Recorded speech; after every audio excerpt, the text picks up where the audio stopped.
বুধবার 14 ফেব্রুয়ারি সমাজ সংস্কারক রায়সাহেব ঠাকুর পঞ্চানন বর্মার 159তম আবির্ভাব দিবস পালন করল রায়গঞ্জ পৌরসভা পঞ্চানন বর্মা সেবা সমিতি এবং ক্ষত্রিয় হোস্টেলের সহযোগিতায় এদিন রায়গঞ্জ শহরের বকুলতলা মোড়ে অবস্থিত ঠাকুর পঞ্চানন বর্মার আবক্ষ মূর্তিতে শ্রদ্ধা নিবেদন করা হয়। মাল্যদান এবং পুষ্পার্ঘ্য নিবেদন করেন উপস্থিত বিশিষ্টজনেরা। এই কর্মসূচিতে উপস্থিত ছিলেন পৌর প্রশাসক সন্দীপ বিশ্বাস, সাধন বর্মন, শ্যামাপদ রায়, দীপক বর্মন সহ অন্যান্যরা। বুধবার শ্রী পঞ্চমী বাগদেবীর আরাধনায় ব্রতী হয়েছে সারা বাংলা। সকাল থেকেই বাড়ি বারোয়ারি মণ্ডপ এবং শিক্ষা প্রতিষ্ঠানে পুজো চলছে। একই ছবি রায়গঞ্জ শহরে। প্রতি বছর রায়গঞ্জ শহরের ইনস্টিটিউট প্রাঙ্গণে জাঁকজমকপূর্ণভাবে অনুষ্ঠিত হয় সরস্বতী পুজো। উদ্যোক্তা আমরা সবাই রায়গঞ্জ ইনস্টিটিউট থেকে পুজো উপলক্ষে বিশেষ আকর্ষণ থাকে জমকালো সাংস্কৃতিক অনুষ্ঠান। এবারে অবশ্য তাতে কিছুটা ছেদ পড়েছে। এবারে পুজো হলেও হচ্ছে না সাংস্কৃতিক অনুষ্ঠান। বুধবার শ্রী পঞ্চমীতে চলছে বাগদেবীর আরাধনা। বছরের এই দিনটির জন্য অপেক্ষা করে থাকেন শিক্ষক শিক্ষার্থীরা। এদিনই সমস্ত শিক্ষা প্রতিষ্ঠানগুলিতে চলে সরস্বতী পুজো। গোটা রাজ্যের পাশাপাশি একই ছবি রায়গঞ্জে।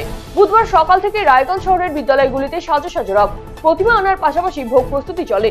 এদিন রায়গঞ্জ সদর চক্রের অধীনে সুদর্শনপুর দ্বারিকা প্রসাদ জিএসএফপি 2 নম্বর বিদ্যালয়ে পুজোর আয়োজন করা হয়। শিক্ষক শিক্ষিকা এবং পড়ুয়ারা মিলিত হয়ে পুজো করেন।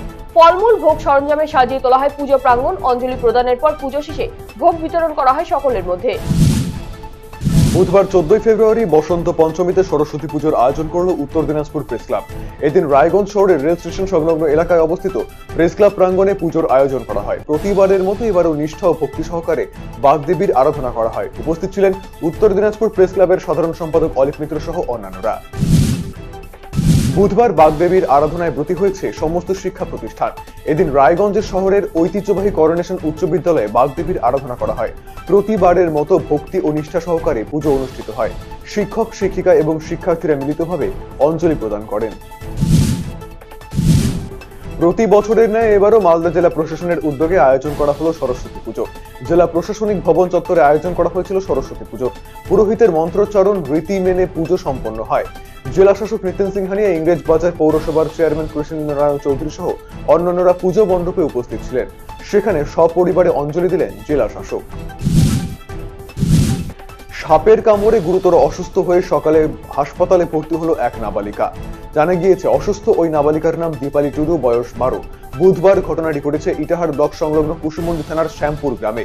দীপালি টুডুকে তড়িঘড়ি ইটাহার ব্লক স্বাস্থ্য কেন্দ্রে আনা হয়। এরপর চিকিৎসকেরা প্রাথমিক চিকিৎসা করে তাকে রায়গঞ্জ মেডিকেল কলেজ ও হাসপাতালে পাঠায়। খবর পেয়ে ঘটনাস্থলে আসে ইটাহার থানার পুলিশ। প্রতি বছরের মতো এবারও জাঁকজমকপূর্ণভাবেই বাগদেবীর আরাধনায় ব্রতী হলো আমরা। রায়গঞ্জ শহরের দেহশ্রী মোড় আমরা নামক এই পুজো কমিটি পরিচালিত সরস্বতী পুজো এবারে 7ম বর্ষে পদার্পণ করলো। পুজো উপলক্ষে সুসজ্জিত মণ্ডপ এবং আলোকসজ্জার আয়োজন করা হয়েছে। সকালে পুরোহিত সহযোগে নিষ্ঠার সাথে মন্ত্রোচ্চারণের মধ্যে দিয়ে পুজোর আয়োজন করা হয়। অঞ্জলিও দেন অনেকেই।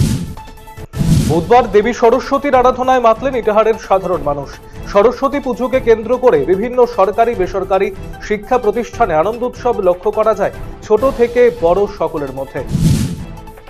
বাগদেবীর আরাধনায় মেতে উঠল কালিয়াগঞ্জের ছাত্রছাত্রীরা। বুধবার সাড়ম্বরে কালিয়াগঞ্জের শিক্ষা প্রতিষ্ঠানগুলিতে বিদ্যার দেবীর পুজোর আয়োজন করা হয়।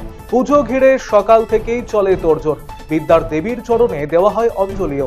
পরবর্তীতে বিভিন্ন জায়গায় দেওয়া হয় খিচুড়ি প্রসাদ। বুধবার রায়গঞ্জ শহর জুড়ে সকাল থেকেই চলছে বাগদেবীর আরাধনা। বিভিন্ন বারোয়ারি মণ্ডপ ও শিক্ষা প্রতিষ্ঠানের পাশাপাশি শহরের বাড়িগুলিতেও দেবীর আরাধনা করা হয়। পুজো ঘিরে সকাল থেকেই চলে প্রস্তুতি।